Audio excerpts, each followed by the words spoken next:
Dean never expected anyone to notice him. Every evening, long after the employees had left the building, he quietly pushed his cleaning cart through the polished hallways of Hayes Dynamics, one of the largest technology companies in the city. To everyone else, he was simply the middle-aged janitor who mopped floors, emptied trash bins, wiped windows, and disappeared before sunrise. Most people walked past him without even making eye contact. Some barely knew his name. But Dean didn't mind. He had learned long ago that people often judged a person by the uniform they wore instead of the life they had lived. Every night followed the same routine. He finished cleaning the executive offices, carefully arranged the conference rooms, and made sure every surface sparkled before the next business day. His movements were calm, disciplined, and precise, almost military. Every tool in his cleaning cart had its exact place, and every task was completed with quiet perfection. Only one thing ever interrupted his routine. 8-year-old Lily. Lily was the daughter of Billionaire CEO Victoria Hayes. Because Victoria spent long hours running her company, Lily often stayed in the executive office after school with a nanny until late evening. Although she attended one of the best private schools in the country, math had become her greatest struggle. Expensive tutors had come and gone. Some were famous professors, others award-winning teachers, but none had managed to help her overcome her fear of numbers. Almost every evening Dean would notice Lily sitting alone at the large conference table, surrounded by textbooks, worksheets, and half-finished homework. Sometimes she sighed in frustration. Other times she quietly wiped away tears before anyone noticed. Dean recognized that look immediately. Years ago, someone had once shown him that learning wasn't about memorizing formulas, it was about understanding them. One evening, while wiping the whiteboard clean, Dean glanced at Lily's worksheet. "I hate probability," she whispered without looking up. "Nothing makes sense." Dean smiled gently. "Maybe nobody explained it the right way." Lily looked up with surprise. "You know math?" "A little." She hesitated before sliding the worksheet toward him. Dean picked up a marker and drew a simple picture instead of writing equations. He used coins, dice, and colored circles to explain probability through games rather than formulas. His voice was calm and patient. Every complicated idea became an easy story. Within minutes Lily's confused expression slowly disappeared. Her eyes lit up. "Oh, that's what it means!" Dean nodded. "Math isn't about remembering answers. It's about discovering patterns." From that night on, it became their secret routine.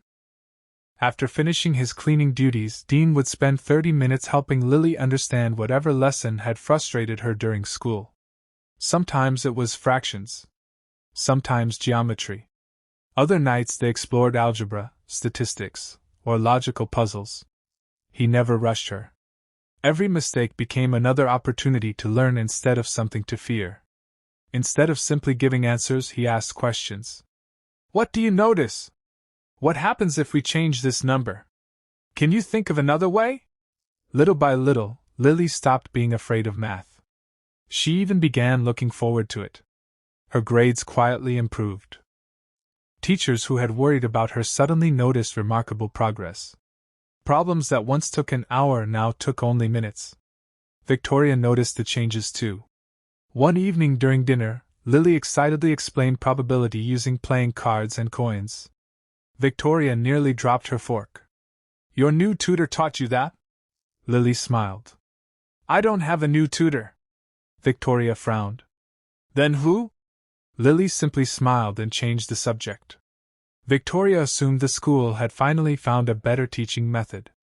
She never imagined the answer stood silently outside her office every evening pushing a cleaning cart. A week later, Victoria's overseas meeting ended much earlier than expected.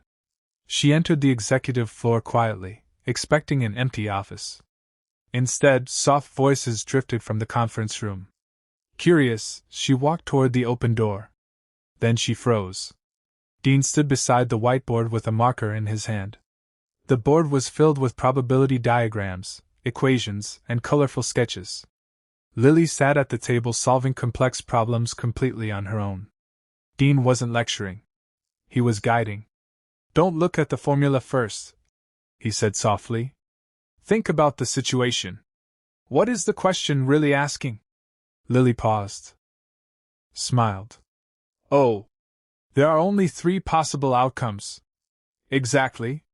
She quickly finished the problem. Dean nodded proudly. Perfect. Victoria remained speechless. She had spent thousands of dollars hiring elite tutors from prestigious universities. Yet none of them had managed to teach Lily with this level of patience or clarity. How could the company's janitor explain advanced mathematics so effortlessly? Her heart filled with confusion. She slowly stepped into the room. Both Dean and Lily turned toward the doorway. Lily's smile faded. Mom! Dean quietly placed the marker on the table. I'm sorry, he said respectfully. I hope I didn't overstep. Victoria looked from the whiteboard to the solved worksheets covering the table. Every answer was correct. Every explanation was remarkably clear. She stared directly at Dean. Her voice was calm but filled with disbelief. Who are you, really? Victoria's question hung in the air. Who are you, really? Dean remained silent for a moment. His expression didn't change, but his eyes carried years of memories he had spent a long time trying to forget. I've been many things, he finally replied. Today, I'm just the man who cleans your building. Victoria crossed her arms. That's not an answer. Dean glanced at Lily, who looked nervous. I don't want her to worry, he said softly. It's okay, Lily whispered. You can tell my mom. Dean took a slow breath. Before this job, I served in the United States Navy. I was a Navy SEAL. Victoria stared at him, convinced she had misheard. A Navy SEAL? Dean nodded once. For nearly 15 years. The room fell silent. Victoria looked at the whiteboard covered with mathematical formulas, then back at the man wearing work gloves and a janitor's uniform. Nothing made sense anymore. If that's true, she asked, why are you cleaning offices instead of leading companies or teaching at a university? Dean smiled sadly. Because sometimes peace is worth more than prestige. Victoria didn't understand. The next morning, she quietly asked her executive assistant to verify Dean's background. She expected to uncover exaggerations or lies. Instead, the report shocked her. Dean had been one of the most respected members of an elite Navy SEAL unit. His service record included dangerous rescue missions, hostage recoveries, and operations that required extraordinary intelligence, discipline, and split-second decision-making. He had received multiple commendations, but many details remained classified. There was one final note in the file. After losing his wife and young son in a tragic car accident several years earlier, Dean resigned from military service. He refused interviews, declined consulting offers worth millions of dollars, and disappeared from public life. Victoria slowly lowered the report. For the first time, she realized she had judged a man solely by the mop in his hands. That evening she waited until Dean finished helping Lily. I owe you an apology, she said sincerely. Dean looked surprised. For what? For assuming your uniform told me who you were. Dean smiled gently. It happens every day. Victoria hesitated before speaking again. I'd like to offer you a position. Dean immediately shook his head. I'm not interested in executive work. You haven't even heard the offer. I've heard enough offers over the years. Victoria wasn't ready to give up. My company funds educational programs around the country. We constantly search for better ways to teach children. Watching you explain mathematics to Lily was unlike anything I've ever seen. You don't just teach answers, you teach confidence. Dean remained quiet. She continued. I want you to help build learning programs for students who struggle the way Lily did. Dean looked toward the whiteboard. I don't have degrees from famous universities. No, Victoria replied. You have something more valuable. And what's that? You know how to make people believe they can succeed. For several moments neither of them spoke. Finally Dean asked a single question. Would this only be for wealthy families? Victoria paused. She knew exactly why he asked. Our programs mostly serve private schools. Dean slowly picked up his cleaning cloth. Then I'm not the right person. Victoria frowned. Why? Because talent isn't born only in expensive neighborhoods. His voice remained calm. I've met brilliant children whose parents couldn't afford books. I've met kids who gave up on school simply because nobody believed in them. Victoria listened carefully. If I join you, Dean continued, every child deserves the same opportunity, whether they come from a mansion or a small apartment. His words stayed with her long after he left. Over the following weeks, Victoria completely redesigned the Foundation's mission. Scholarships expanded into underserved communities. Free after-school math clubs opened in public schools. Teachers received practical training focused on helping students understand concepts instead of memorizing formulas. Only then did Dean agree to help.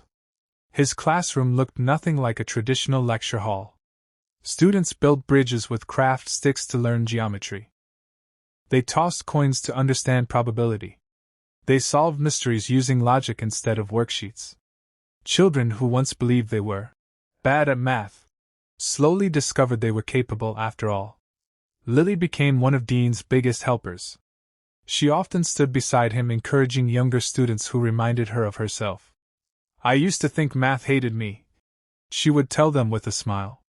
It turned out I just needed someone to explain it differently. Words spread quickly.